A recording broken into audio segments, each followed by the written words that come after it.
ਅਸੀਂ ਇੱਥੇ ਪਹਿਲੇ ਦਿਨ ਆਏ ਸੀ ਤੇ ਸਾਡੇ ਕੋਲ ਖਰਚਾ ਕੋਈ ਨਹੀਂ ਸੀਗਾ।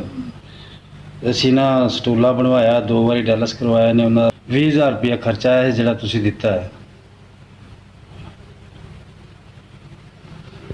ਮੈਂ ਵੀ ਮਜ਼ਦੂਰੀ ਕਰਨਾ ਤੇ ਇਹਦਾ ਬੇਟਾ ਵੀ ਮਜ਼ਦੂਰੀ ਕਰਦਾ, ਇਹ ਵੀ ਅੱਗੇ ਮਜ਼ਦੂਰੀ ਕਰਦਾ ਸੀ, ਹੁਣ ਤੇ ਕਰਨ ਜੋਗਾ ਨਹੀਂ ਹੈਗਾ। ਅਸੀਂ ਸਿਰਫ ਨਾ ਫਸਟੂਲਾ ਬਣਵਾਇਆ ਤੇ 2 ਡਾਇਲਸ ਕਰਵਾਏ ਨੇ। ਲੈਣ ਅੱਗੇ ਨਿਊ ਹਸਪਤਾਲ ਵਿੱਚ ਪਵਾਈ ਸੀ। ਜਦੋਂ ਅਸੀਂ ਇੱਥੇ ਆਏ ਉਦੋਂ ਇਹ ਲੈਣ ਉਤਲੀ ਪਈ ਸੀ। ਫਸਟੂਲਾ ਬਾਅਦ ਵਿੱਚ ਬਣਿਆ ਇੱਥੇ ਆ ਕੇ। ਉਹਨਾਂ ਨੇ ਸਟੂਲਾ ਨਹੀਂ ਸੀ ਬਣਾਇਆ। ਜਿਹੜੇ ਅੱਗੇ ਡਾਇਲਸ ਹੋਏ ਨੇ ਉਹ ਸਾਰੇ ਲੈਣ ਤੋਂ ਹੋਏ ਸੀ, ਜਿਹੜੀ ਗਾਲੇ ਨੂੰ ਪਈ ਲੈਣ।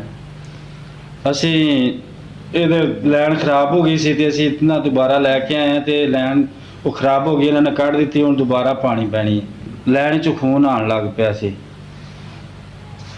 ਸਟੂਲਾ ਪਵਾਇਆ ਨੂੰ ਅਜੇ 10 ਦਿਨ ਵੀ ਨਹੀਂ ਹੋਏ ਤੇ ਇਹ ਚੱਲਦਾ ਜੇ ਮਹੀਨੇ ਡੇਢ ਤੋਂ ਬਾਅਦ ਚੱਲਦਾ। ਲੈਣ ਖਰਾਬ ਹੋ ਗਈ, ਹੁਣ ਲੈਣ ਵੀ ਦੁਬਾਰਾ ਪੈਣੀ।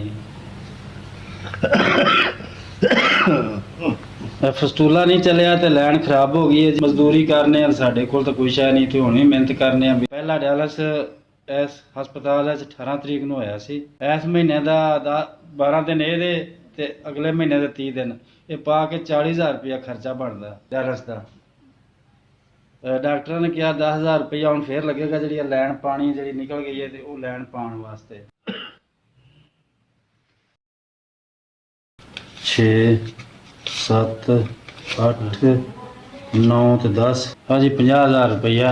SVS 20,000 ਪਹਿਲੇ ਆਇਆ ਸੀ ਤੇ 50,000 ਤੁਸੀਂ ਹੁਣ ਸਾਨੂੰ ਦਿੱਤਾ ਹੈ।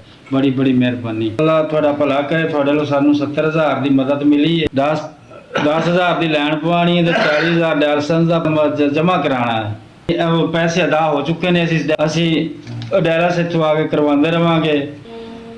ਇਹ 2 ਡਾਇਲਸ ਅੱਗੇ ਹੋ ਚੁੱਕੇ ਨੇ, 18 ਤਰੀਕ ਤੋਂ ਸ਼ੁਰੂ ਹੋਏ ਨੇ। 12 ਦਿਨ ਇਸ ਮਹੀਨੇ ਦੇ ਤੇ ਅਗਲੇ 30 ਦਿਨ ਅਗਲੇ ਵੀ ਇਹਨਾਂ ਪੈਸਿਆਂ ਦੇ ਵਿੱਚ ਡਾਇਲਸ ਕਰਵਾਉਣੇ ਨੇ। 10,000 ਰੁਪਇਆ ਜਿਹੜੀ ਲੈਣ ਪਵਾਉਣੀ ਉਹਦਾ ਹੈਗਾ ਜੀ। 50,000 ਰੁਪਇਆ ਸਾਨੂੰ ਮਿਲ ਗਿਆ।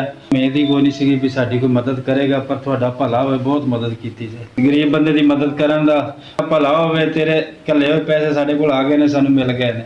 ਇਸ ਵੀ ਇਦਾਰੇ ਦਾ ਅੱਲਾਹ ਤਾਲਾ ਭਲਾ करे। 20,000 ਪਹਿਲੇ ਦਿੱਤਾ, 50,000 ਹੁਣ ਦਿੱਤਾ, 70,000 ਦੀ ਮਦਦ ਕੀਤੀ। ਇਹ ਮੇਰਾ ਮੀਆਂ ਹੈ, ਤੁਹਾਡੀ ਬੜੀ ਮਿਹਰਬਾਨੀ।